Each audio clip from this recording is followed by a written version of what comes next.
Welcome, everyone, and thank you for joining us.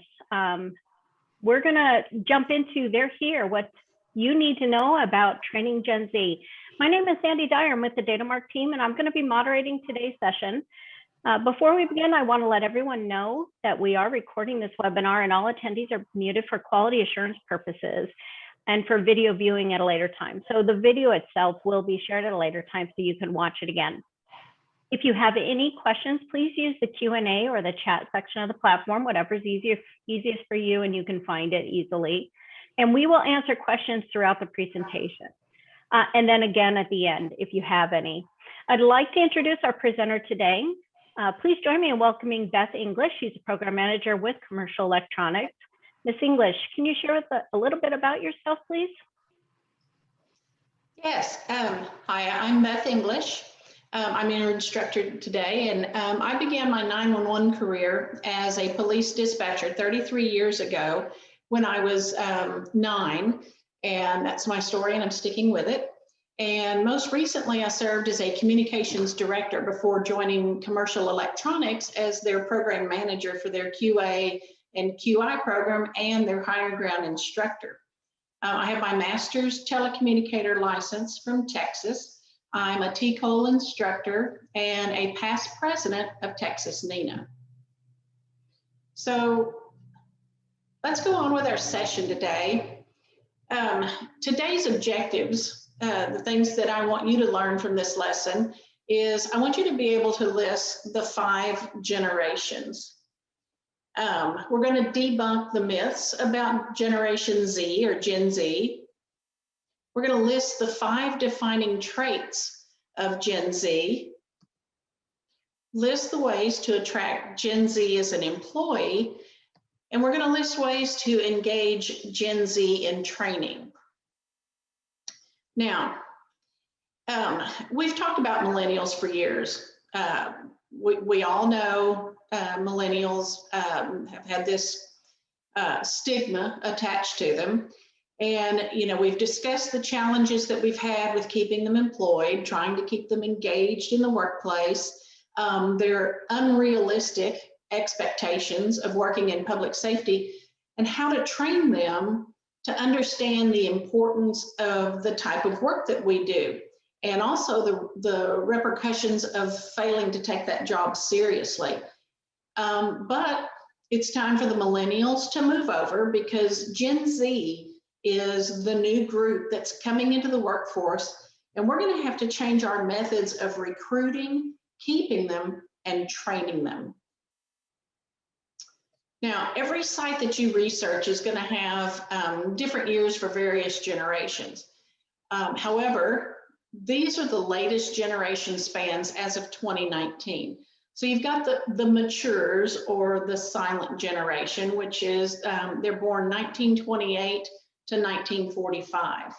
You've got the baby boomers, born 1946 to 1964, Generation X, 1965 to 1980, and millennials, also known as Generation Y, born 1981 to 1996. Now, it was only as recently as 2019 that researchers created a new category for the generation that's previously been referred to as the post-millennials. And that generation has grown into an economical, cultural force that we can't ignore, and that's Gen Z. And Generation Z is born 1997 to 2012.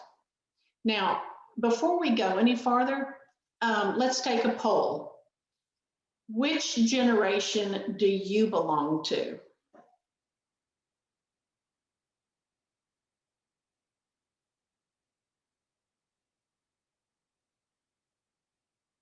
Okay, we'll give you all just a few more seconds to answer that and see what we've got in the way of our generations attending today.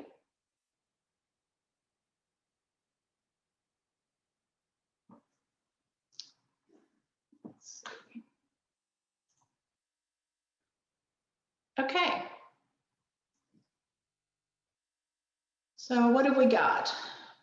a lot of Gen X, okay, born 1965 to 1980. Millennials is the next one. We don't have any matures working in this industry or attending today anyway, and just a few Gen Zs. Okay, very good. Now, historically, generations have been defined as being around 20 years in span. And in the past, this served sociologists well, but with new technologies and changing careers and study options, 20 years became too broad to contain all the people born in that time span. So a biological definition has been changed to a sociological one, changing the span from 20 years to 15 years. Now, among the different generations, the baby boomers was the last generation to be defined by an external event. Select over here. Okay, and that event was the post-World War II baby boom. Now, when millennials were labeled as such, it created some confusion as to the time of their generation. Were they born up to the start of the new millennium, or were they born in the first decade of the new millennium?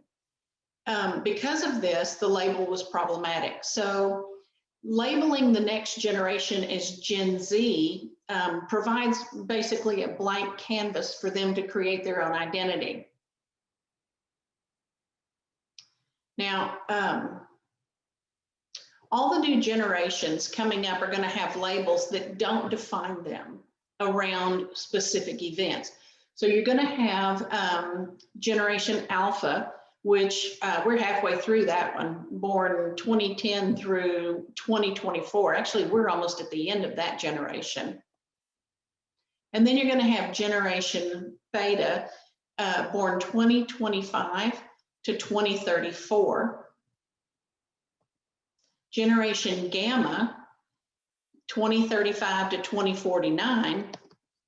And then Generation Delta, and so on, and Delta be 2050 on until the next one. So let's do another quick poll before we go on. Do you have any preconceived ideas about each generation as an employee? Yes or no?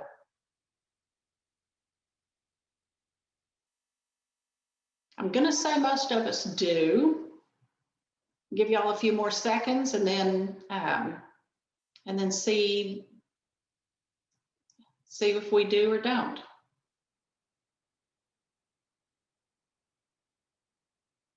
Okay, so let's see how did our poll turn out? Yes, most everybody does. 68% has a preconceived notion, and that is not a shock. So many of us have these preconceived notions. So let's look at the differences between the generations in the workplace. Back over there. Okay, baby boomers have lived through incredible change, and in many cases, they created that change. They've seen a president assassinated. They've seen man walk on the moon, the invention of the internet, and the first 911 call. And because of this, because they've lived through all this change and they've created so much of this change, baby boomers are actually very adaptive and flexible. You can see this in their acceptance of technology and their collaborative management style. Baby boomers are likely to remain in leadership positions longer than any previous generation, and their experience and their ability to adapt is going to keep them relevant. And this is opposite of what many people think about baby boomers. In fact, I saw a post on one of the Facebook pages recently discussing how Boomers were using a listserv to have conversations. And the author of the post asked others to please teach their grandparents to use the computer. Now, what the poster hadn't considered is that those grandparents were the ones who created the computer and the program that it was using. So this is why baby boomers are going to continue to be relevant in the workplace. Then you've got Generation X. Generation X generally adopts the work ethic and the focus of the baby boomers, which makes them the perfect bridge generation. They began their work life after feeling the effects of a downturn in the economy and watching their parents struggle through that. And at the same time, because of the change from 20 years to 15 years, they're closer in age to Gen Y, and so they can relate somewhat to their culture, their views, and their workplace attitudes. Gen Y, also referred to as the Millennials, have been stereotyped as self-focused, transient, and difficult to keep on the job. But in fact, they've invested significantly in their education, and they're committed to growing in their careers and forming their families. Now, I attended an APCO Young Professionals webinar recently in which several Gen Y panelists discussed their careers. And I'll tell you right now, nothing has made me feel older than attending that webinar. In case you're not familiar, the Young Professionals group is open to anyone under the age of 35. And so that meant that all of the 911 directors on that panel were under 35 years old. And I'll tell you, they were amazing. One of the gentlemen on the panel had been a director of an agency at the age of 26. And the amazing thing, though, about all of them is that they were all very interested in learning more and moving forward and not getting hung up on their ages or the fact that others have so much more experience than they did. In fact, one of the panelists said that he had employees who had worked for his first agency longer than he had been alive. Now, the Gen Y views on being young professionals were that many who have gone before them have done things the same way for years. And the young professionals are bringing a new perspective on things. They want more young people to have that same mindset because they're planning for succession as opposed to what many of us have experienced. Knowledge is power. So I'm keeping all the knowledge. And that was the environment that I was in for years. So it took me a very long time to get more involved. This is something that they mentioned also. They said that it was difficult for them to get more young professionals involved in the industry because they're difficult to connect with. They don't see a benefit or they have a lack of support. So if you're having problems with Gen Y, find out what their mental block is. They may be hung up on their age. They may think they lack the knowledge, or they may have an actual lack of support. Now, one other important point that they brought up is that young people need to start preparing for the position that's in front of them, not the position that they have now. Things are changing very rapidly, in case y'all haven't noticed, with technology. And, you know, there's next generation 911 and there's all kinds of new technology coming. And so young people need to be preparing for what the position is going to look like in 10 years so that they can be ready to take over and move the industry forward. And then just when you thought you had finally learned what makes millennials tick and discovered ways to appeal to that generation's top talent, in comes Gen Z. Now, they're almost exclusively the children of Gen X, and they are significant players in today's work culture. In fact, by mid-2018, there were 61 million members of Gen Z poised to enter or make that flood the United States workforce. So it behooves us to learn what we can about them and what makes them tick and how to appeal to their top talent. Now, every generation has characteristics that are associated with each life stage, and generation gaps are felt by every group of young people. So how is Gen Z different from any other group of 20-somethings from any other generation? Well, they are. So let's talk about the myths about Gen Z versus the reality. So Beth, before you move on, a question did come up about Gen Ys. Okay. So what do you mean about Gen Y may have a lack of support? What support are you referring to? Family, coworkers to support them as a leader, or some other support? There's a lack of support in leadership, lack of support in coworkers and leadership, as far as letting some people move forward and learn more, as far, attending different training sessions. We all have training that we need to attend. You've got NCIC training you've got to do, and not every state has mandated training, but a lot of states do have mandated training. And so those who want to become more involved a lot of times are stuck because their agencies will only allow them to attend any of the mandated training, or only if it's free training. The thing is you've got to be able to get out outside of that locked door of communications, because that's what a lot of us think, is that once you get into communications, the door is locked from the outside and you can't go out and do anything else. You've got to get past that locked door and get more involved. Get involved in your state chapters, national chapters of different groups, APCO, NINA, different things like that.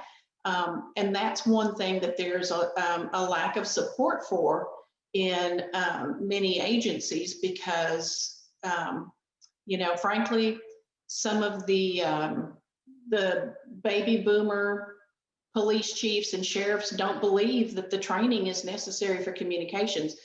Patrol needs training, but communications doesn't. Or the firefighters need training, but not communications. And so that's where the lack of support comes in. There may be some lack of support from coworkers just out of jealousy because, somebody else may be moving forward ahead of them, but mostly it's going to be lack of support from your administration. And so that's what I'm talking about. Do you also find that it's, and this is my follow-up question, because I know I struggled with this. I wanted to promote, but training for supervisor and such was only available once you got there. And so it was difficult to get my boss to understand that for me to be the right supervisor meant that we should have a path for that. Is that part of that support you're talking about? Yes. Yes, and that's a very good point too that you bring up, because a lot of times you don't get to have any of that supervisory training until you become a supervisor, which, really, that's not when you need that training. You need to have that training before they put you in that position. And one of the things that happens when you promote to supervisor, a lot of times they'll do it just because you've been there the longest, not necessarily because you would be the best supervisor. So so that's why you need that training ahead of time to make you the best supervisor, not just because you've been there the longest. So and that's something I had to fight also. When I wanted to become a supervisor, I had to tell them I thought I would be a better supervisor than the next person who was going to move into that slot, just because of their position and their tenure. And then I had to prove it. So And that's something that you can ask your administration. Okay, I think I would do a better job than this next person. Let me prove it. Give me X number of weeks or months or whatever, and let me prove that I can do a better job. And that's how I ended up getting to move up to supervisor. So, any other questions? No, ma'am. Thank you so much. I do appreciate that follow-up, because I know for a lot in the comm center, it's like there's a glass ceiling that surrounds the console they sit at. Yes. Yeah, it is. And it is difficult, you know, to get that support. So you just got to have the right words to tell them, to get them to pay attention to you. So, okay, moving on to the myths of Gen Z. So one of the myths is that Gen Z is just a label. They're the same as the young people of my day. Well, this is not true.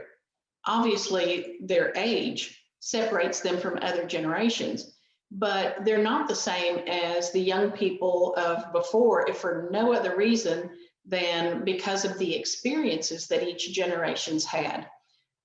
Baby boomers were influenced by the age of sex, drugs, and rock and roll. And Gen X saw the invention of the home computer, massive divorce rates, and single parent homes. And then Gen Y, they've lived through the internet, September 11th, and environmentalism.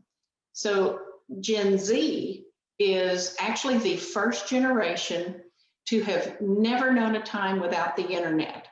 They've also lived through global events such as Brexit and the political events of the past 4 years, not to mention the social issues that previous generations would never have imagined.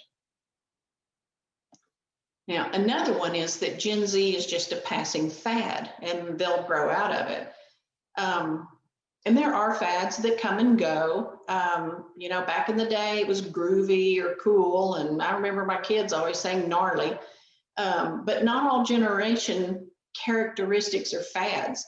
So take Gen Y's prioritizing of life balance over work, for instance. Many waited for them to outgrow that, but it didn't happen. And think of how many employees your agency has lost over the years who didn't like that paramilitary structure of the job or the time commitment required with all of the overtime that had to be filled. So our values, our attitudes, and our priorities are established early in life, and we don't change over time to be just like our parents' generations were. Each generation is a product of the events in their time, the technologies, and the social markers that have shaped them. In fact, most of us resemble our times rather than our parents, even though my brother likes to tell me that I am my mother 2.0. Okay, and then Gen Z isn't a group, they're all individuals.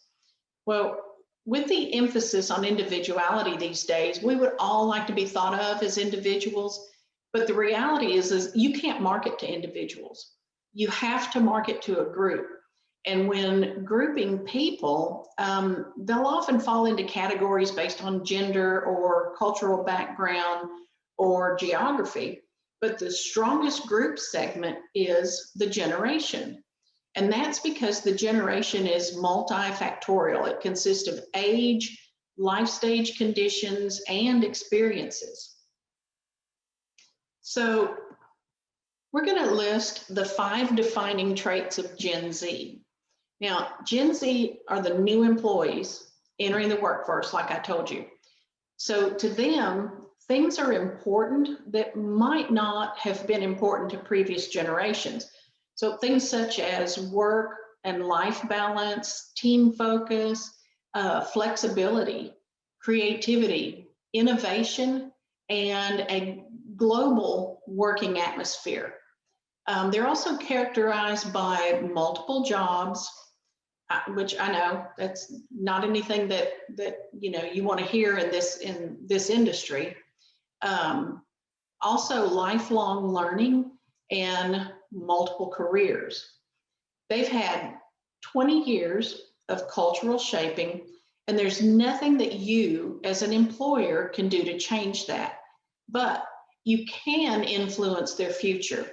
And so understanding the traits of Gen Z is important for you as an employer and as a leader to attract and retain this generation. So let's look at some of those traits.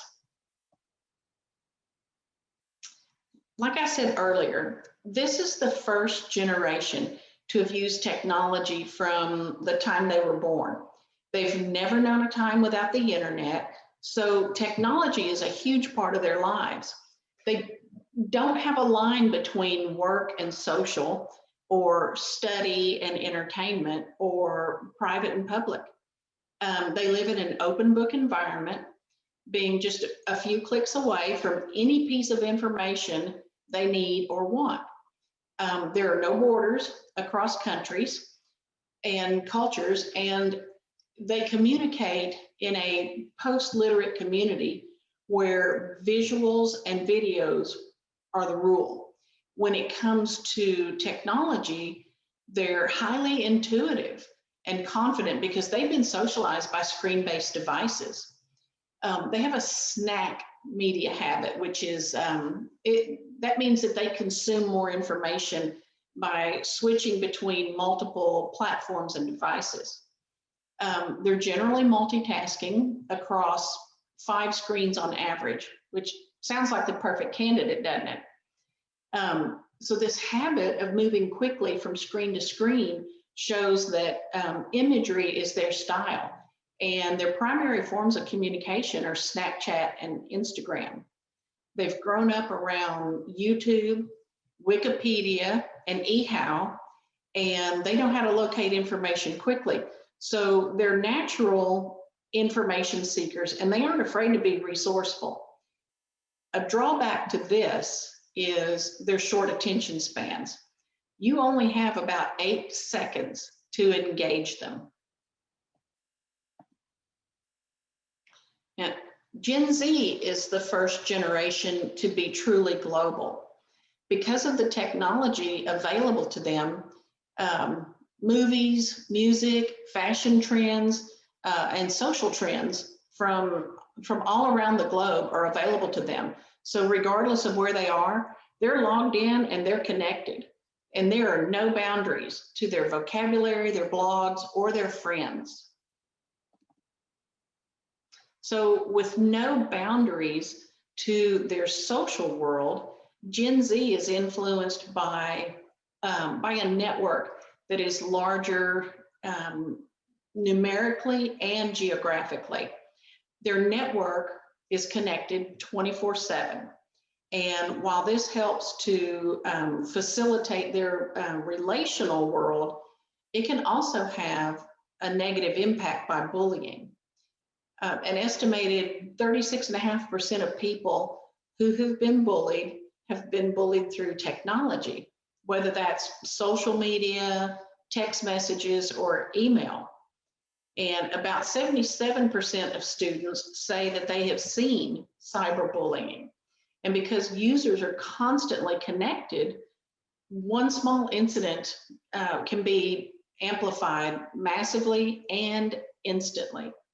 You know, we've all seen the news reports of young people committing suicide because of cyberbullying. Gen Z is not only mobile in terms of the use of technology, but they're also mobile when it comes to homes, jobs, and careers, more than any other generation before them. It's estimated that those in Gen Z will have 18 jobs across 6 careers. Now, I can't even imagine having 18 jobs, much less 6 careers. So for those of us who have been with our agencies for several years, this may seem excessive, but consider this. Gen Z is more formally educated than any other generation before them, and they're entering a workforce where they are in demand, not the jobs. And so what this means is that we as employers will need to adapt to and accommodate this mobile generation. Now, another trait of Gen Z is that they're very visual. YouTube has almost 5 billion videos watched every day, while Google has approximately 3.5 million searches per day. So what this means is that we have a generation who chooses to watch a video summarizing an issue rather than read an article about it. And we're in an era of information overload. So messages have become increasingly more image-based. Notice that commercials and billboards now have more pictures and fewer words to communicate. And this is because learning styles has shown a dominance of visual and hands-on learning over auditory, which is what has been used traditionally. Now, before we go on, let's do another quick poll. Do any of these traits describe you, even if you aren't Gen Z? We'll give you all a few seconds to answer those.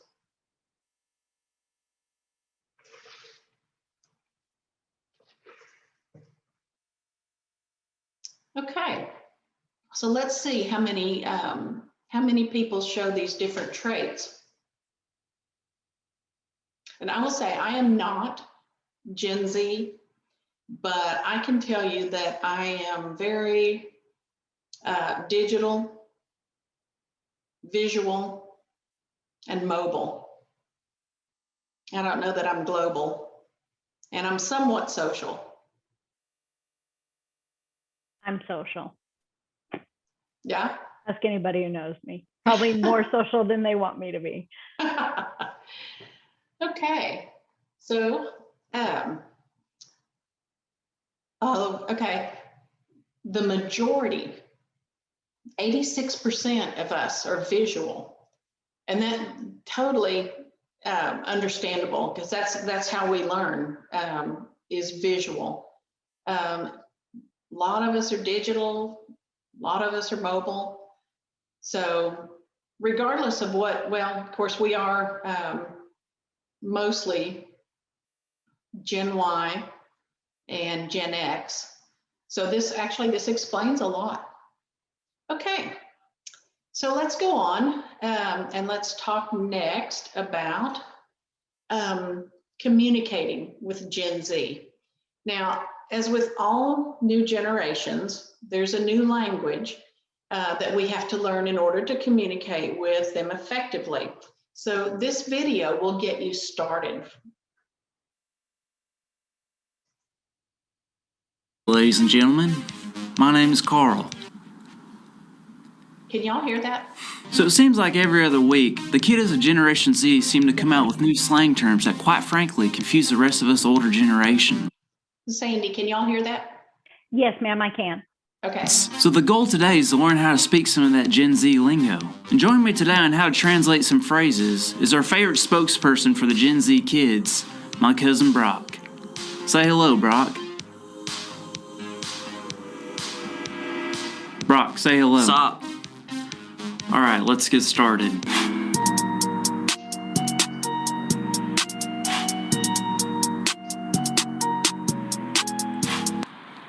You guys have the Wi-Fi password? Alright, Brock, we're gonna start with some simple ones. Yeah. Okay. Hello, how are you? Saw. Friends, Fam. family, Fam jam. it was a fun event. The fest was lit. Okay, Oh, I'm about to leave. I'm finna dip set. Those are some neat shoes. Them kicks are dripping. I would be glad to help. Bet. My favorite team lost. Dudes took an L. My favorite team lost very bad. Dudes got clapped. He seems upset. He little mad. He seems very upset. He big mad. I like this music. That's a bop. I'm not lying. No cap. I'm sorry that happened to you. Oof. That's an interesting statement. Weird flex, but okay. I'm not a fan of these appetizers. These apps are booty. I completely agree with that statement. Facts. I agree. Yeet yeet. Excuse me. Yeet. Wow, that's exciting news. Yeet. Congratulations on your baby boy. Yeet. What does yeet even mean? Yeet is yeet. That doesn't help. It's like when fam comes slipping in with their drippin' swag, jamming to some sick bop. And no cap, you know these facts are about to be litty fresh to death. You're like, oh, I'm not big mad at that bitty response. Yeet. I don't get it. Weird flex, but okay. I don't know.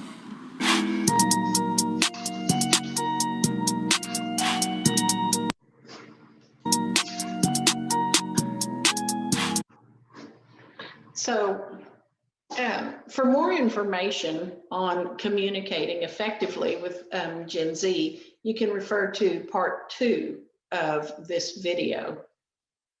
Let me figure out how to get out of this. Although I do have to say that the first time, for the first time ever, I did see someone use the word yeet in a tweet, yes, the other day. Okay. All right. So now let's talk about attracting Gen Z. You know, the practice for attracting applicants in the past has been to post a job opening, you know, whether that was in the newspaper or if your agency was really progressive on Monster or Indeed. And the posting generally included the job description with the list of tasks that would choke a horse.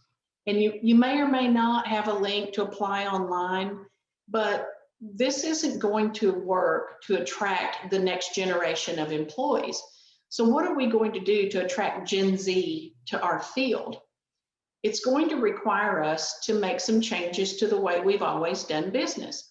We're going to have to make ourselves a preferred type of employer, which means offering lots of tech opportunities.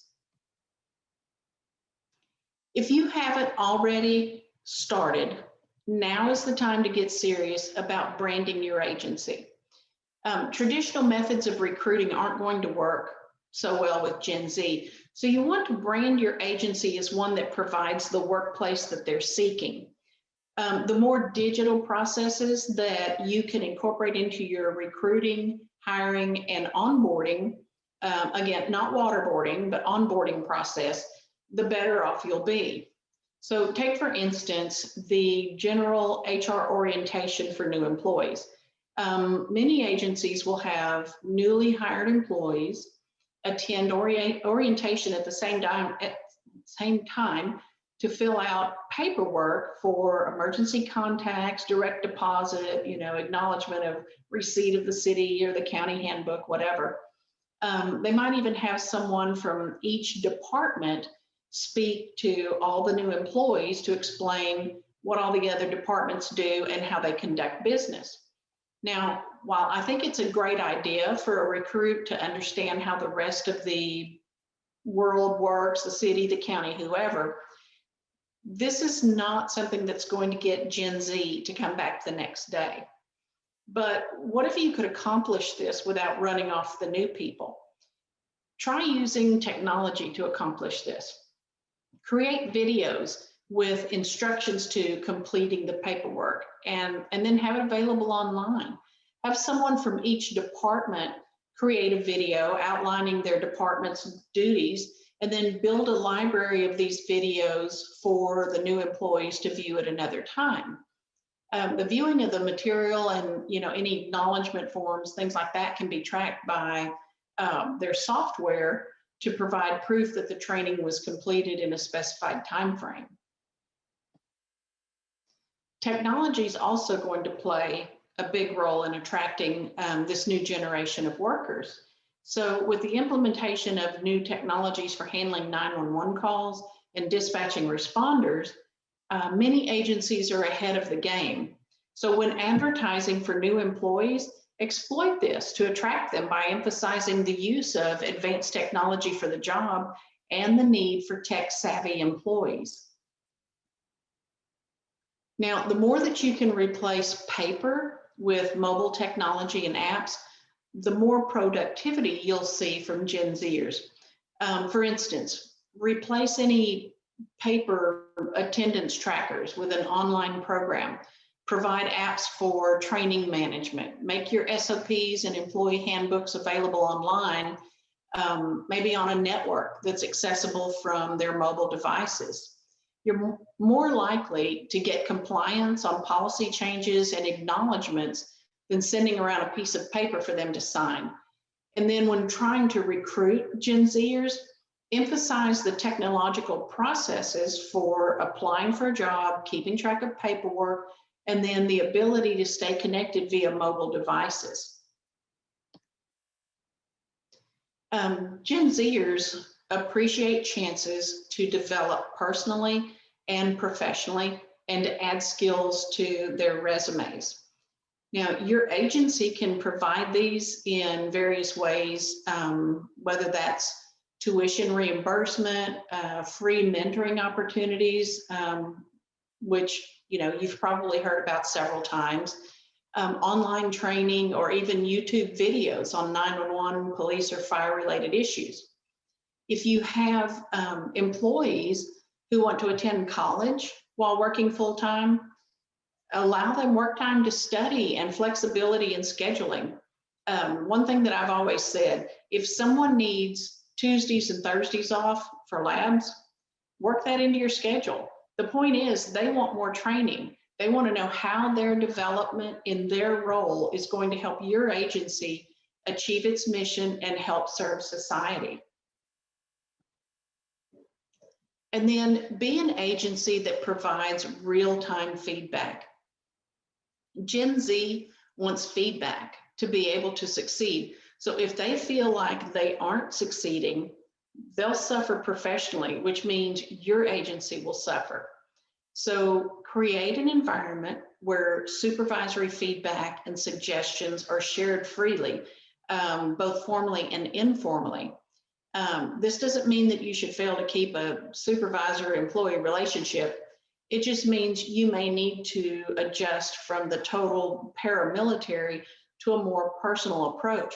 And then as you're trying to attract applicants, make sure that they know that you've got an environment where you have regular feedback to all employees, and so that they understand that that's going to be an environment that they want to work in.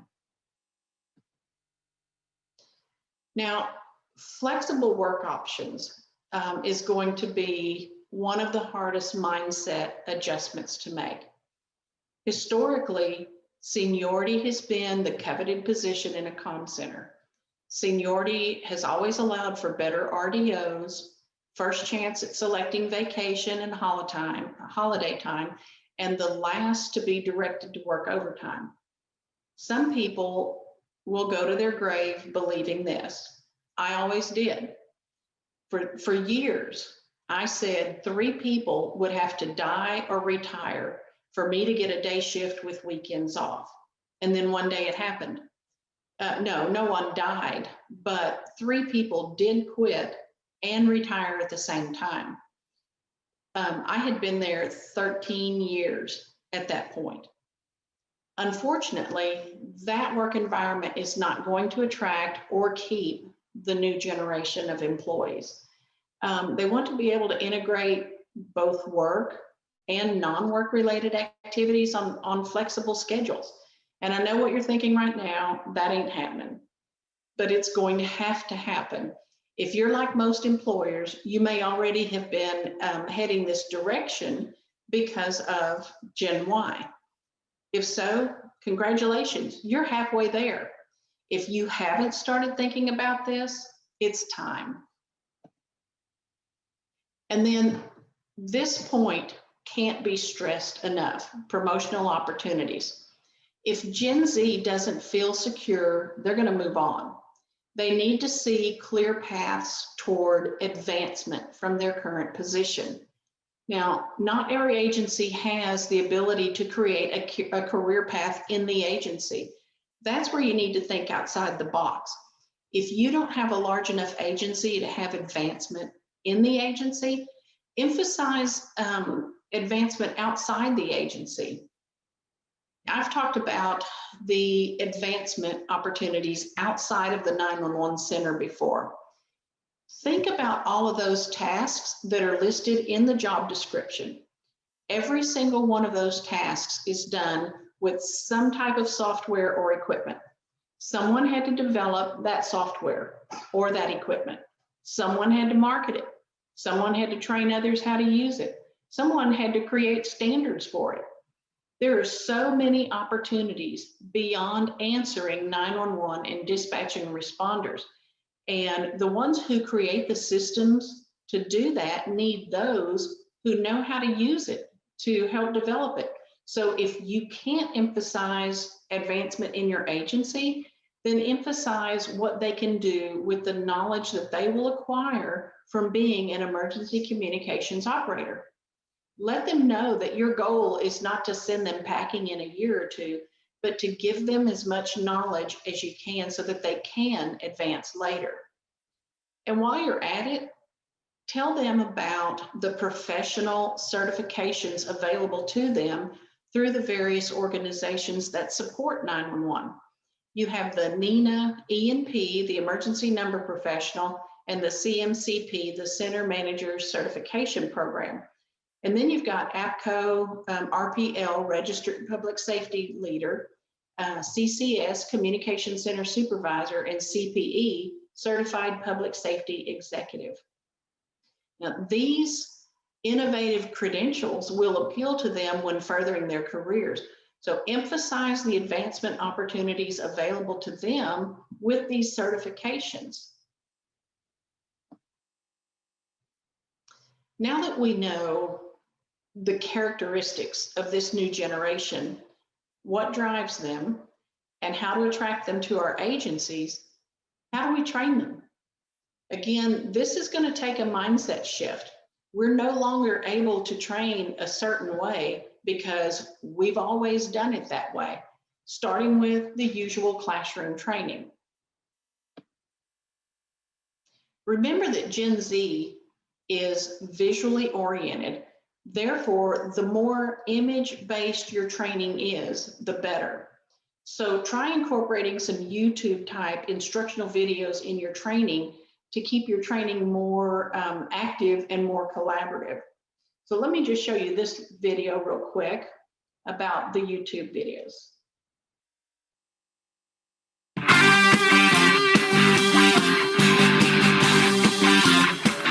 Why Generation Z learners prefer YouTube lessons over printed books. Here's an article from Education Week. A recent survey of people ages 14 to 23 showed that YouTube is their preferred learning tool. These young people prefer the video platform ahead of learning from peers, learning by using apps, or by cracking open a textbook. YouTube offers concise explanations of almost anything and allows us to pause, rewind, and rewatch. It's no wonder why it's taking over.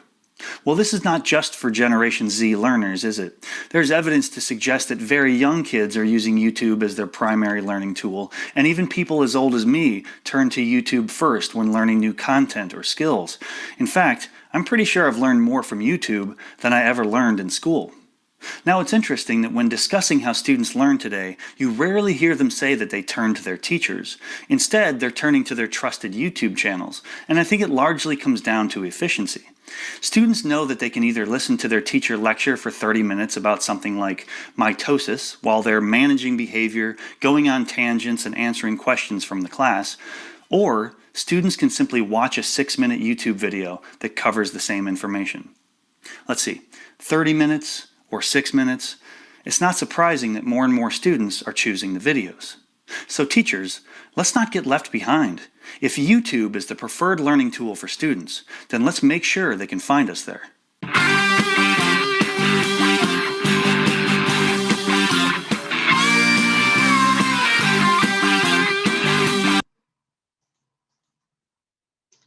Okay, now, as we've all learned this past year, there are numerous websites available that will let you record sessions for a network library to provide online learning that this generation is used to. And one example of that is a flipped classroom training. So with a flipped classroom, instructors record videos of their lectures and assign them to students before class. And then class time is used for active learning activities such as working through problems or class discussions. And this creates opportunities for Gen Z employees to problem solve, brainstorm, and form relationships with other employees from older generations, such as millennials. Now, much of our training is as and when. For instance, a robbery occurs, and as a 911 call is made, that's when the training happens. However, there is much more to training than learning just the mechanics of the job. We also need to train the why. And this is a good place to add in any video training that you can, because it will help them understand the why. I will mention a training group here that I think does a great job with the online training, and that's Police Legal Sciences. And they use actual 911 calls and then create lessons from those calls. And depending on the situation and how it was handled, the lessons will show what was done well, what could have been done better. And it's all done with real 911 calls. And this is the kind of training that would appeal to Gen Z because it's 1 hour online and it shows the outcome or how the outcome of the call hinges on how the job is done. I think the training is about $10 a month for each person. And my disclaimer here, I don't work for them, nor do I get any compensation for mentioning them. It's just a good resource should you need it for training Gen Z. Now, in addition to learning by doing, Gen Z is also a very social generation. They like to learn with friends, and they often use Skype to connect to their peers and study together. They also like face-to-face interaction and group learning. So having online learning as well as in-person instruction are good models for training. There are several dispatcher Facebook pages in which trainees are constantly posting, asking questions about their training when they think they aren't cutting it, or just general questions about what others think of the job. And these pages are a good place for trainees to connect and socialize with others who are learning at the same time, and then trading hints about how to do the job better. It's also a way for them to have their social time and study together. Now, I do want to mention here that my pet peeve when it comes to training, regardless of the generation the trainee belongs to, giving a trainee 3 massive books, including SOPs, general orders, and the NCIC manual to read for the first few weeks of training is never a good idea. And it will be even less so with Gen Z. Having trainees read these manuals with no point of reference is a waste of time. And if you're having Gen Z read books for weeks, you're just ushering them out the door. So if this is a regular practice at your agency, it's time for a change. You will lose more employees with this practice than you will keep. So that is my presentation on Gen Z. And I want to thank you for your attention. And if you have any other questions now, I will answer those for you. Well, none came up, but I have to tell you, Beth, I mean, this was fantastic. I loved it. Thank you. I mean, I do monthly webinars. I do training on a regular basis, and I learned so much from this session. Great. I am just so excited to watch the video again and take better notes. And I don't normally use the chat during the session so much, but there was so much that I was learning. I wanted to engage folks. The video will be made available for everyone. You'll please anticipate an email, and you will get the video, and we will fix the commercial. I can't apologize enough about that. I did post in the chat the website for Police Legal Sciences. I think I found the right one. Okay. Beth, if you wouldn't mind taking a look and can you pull up the chat and make sure this is the one that I dropped in there? I'll drop it again. I don't want to lead people down the wrong path. Is that the right one? Let me see. Yes, that's it. Perfect. I never knew they were out there. That's awesome. So folks, I mean, that's like she said, she's not a representative, but it's quite the website. Do you see the question that's in there? I do. You know, I will tell you that, like I said, seniority has always been, you know, the goal in a communications center. And, you know, there were certain things that you always did by seniority. There are always going to be certain things that you do by seniority, like, you know, shift sign up and different things like that. But it's going to, eventually what's going to happen is there's going to be attrition, and you're going to have more of the younger people in there who are not there when it was all about seniority. And I will tell you that the last agency where I was a director, that was one of the questions they asked me in my interview was, did I believe that seniority accounted for pretty much everything? And I said, no. I told them no, because it just can't be anymore. You've got to be able to attract the younger, the newer employees. And if every single thing is done by seniority, you're not going to be able to attract those employees. So I did what I could by seniority, but I didn't do everything like it had always been done.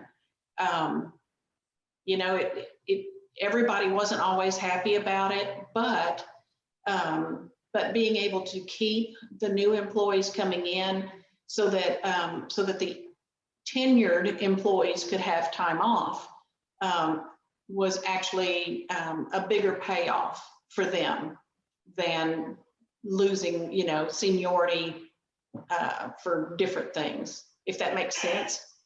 I think it does. And I know that when I was challenged with it, a lot of times, you know, I brought my employees into it because some really wanted a certain schedule because it worked well for their family life. And I had folks that just really wanted graveyards because that worked best. They really wanted swings because that worked best, that type of thing. So as supervisors, we get hung up that we have to do this, but we forget to sometimes seek help from those around us, being the people that are impacted by the decisions that we make. Mm-hmm. And that a lot of times they've pretty much got it figured out. I'm sure that, I think it was Haley, is that who posed the question? Yes. Yeah, I'm sure she's tried that, and then it looks like it says, as a Gen Y, it should be done by skill. I find there are many seniority positions in my department that are really slow down progress. Yes. I can appreciate that for sure. Yes. Okay. And then somebody mentioned the YouTube video. So this YouTube video, I love this YouTube video, the one about communicating with Gen Z. So go to YouTube and look up episode 2 of that. It's really good too. What was the name of it? And I can throw it in the chat real quick. It was called Communicating with Gen Z, but I think that's what it was called. Honestly, I can't remember, but it was, yeah, you can find it. You can Google it and find it on there on YouTube. Oh, this one. I think this is it. The Communicating with Gen Z. I think that might be it. And then let me skip the ad and make sure. Yep, that looks like it's it. And then what was the other one on training on YouTube? It's just the, there's a second version of that, Communicating with Gen Z. There's another one, volume 2 or whatever, that's really cute also. And I'll tell you, I didn't understand anything that he was saying in the video. Oh, the how to speak to Gen Z. Yeah. We were talking in the chat, and I had told everybody I finally know what some of the words my kids use, what they actually mean, right? And someone else had said, I thought it was just my hard hearing, and that I wasn't hearing them right. And I'm like, amen. And then another one, you're hearing them right. yeah, and then I also said, well, I'm only visual when I have my glasses on. I can actually see. Yeah. So I'm glad you weren't watching the chat, because we were chatting, but that's good, right? That's participation. Okay, so folks, if you planned on joining the next session, you're already 2 minutes late. I will tell Drew it's my fault. Okay, but it's a really great session, especially if you're in GIS. It's understanding the impacts of the 3 business day turnaround for NG 911. So bounce over there. I don't think that's a Gen Zer term, but bounce over to that session real quick. Thank you, Beth, so much. This was fantastic. Thank you. Appreciate it. All right. Have a great one, everyone. We'll see you tomorrow for tomorrow's sessions.